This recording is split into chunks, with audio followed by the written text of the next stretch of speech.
जय हिंद एवरीवन। तो आज हम देखेंगे कुछ इंडोलॉजी जो हमारे कंटेम्प्रेरी टाइम में है।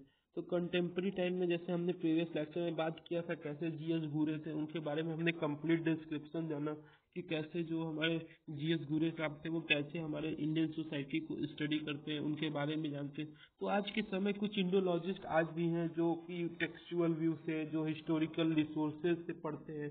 जो इंडोलॉजी का मतलब क्या होता है, जो हमको कहीं न कहीं हिस्टोरिकल सोर्सेज से बात करें, जो टेक्सुअल सोर्सेज हो, तो ये सब चीज़ों से जो वो कैप्चर करें, वो अंडरस्टैंडिंग को समझे, एक्सप्लेन करें, ये सारा चीज़। तो हम कंटेम्प्रेरी टाइम में कुछ इंडोलॉजिस्ट के बारे में बात करते हैं। तो पहले जो हमारे इंडोलॉजिस्ट हैं वो कौन है? वेंडी डोनिगर। अब वेंडी डोनिगर कौन है? वेंडी डोनिगर जो हमारे हैं वो अमेरिकन सोशियोलॉजिस्ट है। वो भी क्या, वो किस पे बात की? वो हमारे जो हिंदूज के हिस्ट्री है वो सारे उनके बारे में बात की। वो कैसे उसको पता किए, वो स्क्रिप्चर से पढ़े, हमारे टेक्सचुअल बुक से, हमारे जो इसका वो हमारे जो सेक्रेड टेक्सचुअल बुक है उनको पढ़ा, फिर उन्होंने जाना। और रहने वाली ये कहाँ है? अमेरिका इंडोलॉजिस्ट है। लेकिन उन्होंने अपना बुक भी एक लिखा है। तो बुक का नाम क्या है हमारा? The Hindu and alternative history. वो बताते हैं इस बुक में कैसे हिंदूज जो है वो कैसे कैसे वो ग्रो हुए, कैसे उनका मेजोरिटी माइनॉरिटी, ये सारा कॉन्सेप्ट बताते हैं। क्या नाम है? नेम स्कॉलर का याद रखिएगा, वेंडी डोनिगर। और उसके बाद नेक्स्ट आगे बढ़ते हैं। जो हमारे नेक्स्ट कंटेम्प्रेरी टाइम में जो हमारे इंडोलॉजिस्ट है वो कौन है? रामचरण शर्मा। अब वो क्या बोलते हैं? रामचरण शर्मा। रामचरण शर्मा अधिकतर वो किस पे बात करते हैं? वो हमारे जो हमारे लिटरेसी टेक्स्ट है, जो हमारा जो लिटरेसी टेक्स्ट है, जो हमारे आर्कियोलॉजिस्ट हैं, जो एथनोग्राफिक हमारे रिसर्च करके गए हुए हैं, और जो आर्कियोलॉजिस्ट रिसर्च कर रहे हैं और उनका जो टेक्सचुअल होता है, जो उनका थीसिस होता है, वो उनको उनके बीच में रिलेशन कहीं ढूंढते हैं। जो एथनोग्राफिक और आर्कियोलॉजिस्ट में उसके अंदर का जो रिलेशन होता है वो पता करते हैं, इन्वेस्टिगेट करते हैं। वो इन्वेस्टिगेट करते हैं किस पे? फ्यूडल माइंड के बारे में, कि फ्यूडल माइंड और इकोनॉमिक जो हमारे सोशल बेसिस हैं सेंट्रिज्म के, वो उसके बारे में प्रोवाइड करते हैं। और वो बताते हैं कैसे इंक्वायरी करते हैं उस सब सारे चीज में, कि हमारे कहीं ना कहीं वो टेक्सचुअल व्यू करते हैं हमारे दूसरे दूसरे सोर्सेज से, आज डिफरेंट डिफरेंट डायमेंशन से। कुछ आर्कियोलॉजी से ले लिए, कुछ एंथ्रोग्राफी से ले लिए, कुछ फ्यूडल माइंड को पढ़ लिए, कुछ इकोनॉमिक के बेसिस पे ले लिए। ये सारा कॉन्सेप्ट रामचरण शर्मा करते हैं। अब तीसरा हमारा जो कंटेम्प्रेरी टाइम में इंडोलॉजिस्ट है वो कौन है? डीपी मुखर्जी।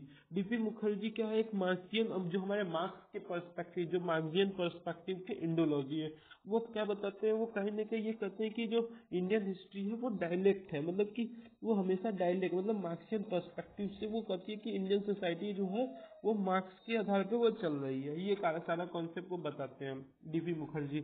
ये भी कंटेम्प्रेरी टाइम में इंडोलॉजिस्ट है। उसके बाद हमारे क्या है? जॉन ब्रॉनकॉस्ट। अब वो क्या है? जो ब्रॉनकॉस्ट है, जॉन ब्रॉनकॉस्ट, वो क्या बताते हैं कि वो कंसंट्रेट करते हैं हमारे हिस्ट्री ऑफ इंडियन थॉट पे, कि जो हमारे थॉट्स हैं, कई सारे हिस्टोरिकल थॉट्स हैं, जैसे विश्वामित्र हो गए, कई सारे जो सेंटली पर्सन हैं उनके बारे में वो उनके थॉट्स को क्या करते हैं? कैप्चर करते हैं और एक्सप्लेन करते हैं। वो अधिकतर किस पे फोकस करते हैं? जो इंडिजिनस ग्रामर और लिंग्विस्टिक, कि वो भाषा और वो जो ग्रामेटिकल हमारे जो सांस्कृतिक में है, वो सारे इन दोनों चीज़ों के बारे में बात करते हैं। और उसको वो कैसे समझते हैं कि जो हमारे इंट्रैक्शन कैसे ब्राह्मणिज्म, बुद्धिज्म और जैनिज्म के को इंट्रैक्शन को वो जाते देखते हैं, समझते हैं, वो स्क्रिप्चर्स उनके पढ़ते हैं, ये सारा चीज़ पढ़ते हैं। और इनका एक बुक भी है 2007 में वो लिखे हैं, ग्रेटर मगध नाम से। अब उसके बाद एक हम देख लेते हैं एक और हमारे जो इंडोलॉजिस्ट हैं वो बहुत फेमस है, इसको आप याद रखिएगा, आर्थुर लेवलेन बसम। उसको अब बस आप ये कर सकते हैं कि आर्थुर बसम ये भी कह सकते हैं, या एल बेसम भी कर सकते हैं। वो एक क्या है, ये वेस्टर्न हिस्टोरियंस है।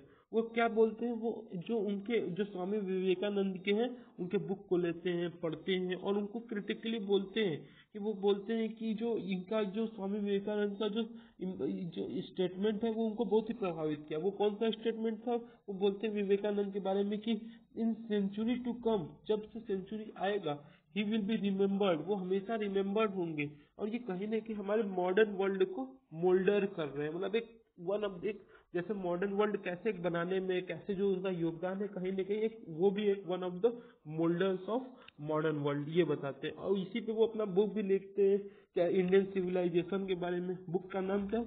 The wonder that was India. वो बताते हैं कि कैसे जो अमेजिंग अमेजिंग थिंग है, कैसे इंडियन सिविलाइजेशन का ग्रो अप हुआ, ये सारा चीज बताते हैं। फिर उसके बाद हमारा क्या है, एक लास्ट हमने देख लेते हैं इसके बारे में कुछ, कि जो इंडोलॉजिस्ट होते हैं आज के समय कुछ पर्सपेक्टिव होते हैं, कुछ इशू होते हैं, तो कैसे हेल्प आते हैं हमारी किसी प्रॉब्लम को सॉल्व करने के लिए।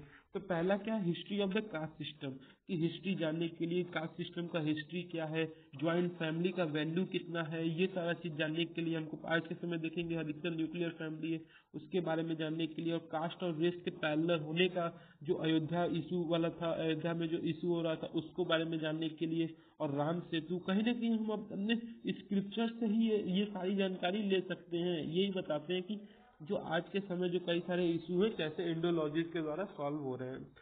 अब ये कंटेंट आज के समय लोग कैसे एनालिसिस कर रहे हैं, कंटेंट आज के समय लोग एनालिसिस कहाँ से कर रहे हैं, वो कोई टेक्स्ट ऑफिशियल तो वो कर ही रहे हैं, उसके बाद वो हिस्ट्री को पढ़ रहे हैं, वो मास मीडिया प्रिंट जा रहे हैं, वहाँ पे मास मीडिया पढ़ रहे हैं, टीवी सीरियल को एनालिसिस कर रहे हैं, मोनूमेंट्स में जो स्क्रिप्चर्स हैं, जो उसके वहाँ पे लिपियाँ लिखी होती है उनको बारे में जानते हैं, उसको डेसिफर करते हैं, उनको पढ़ते हैं। तो ये कंटेंट एनालिसिस है आज के समय, कैसे मतलब इंडोलॉजी है वो कैसे इसको अंडरस्टैंड कर रहे हैं।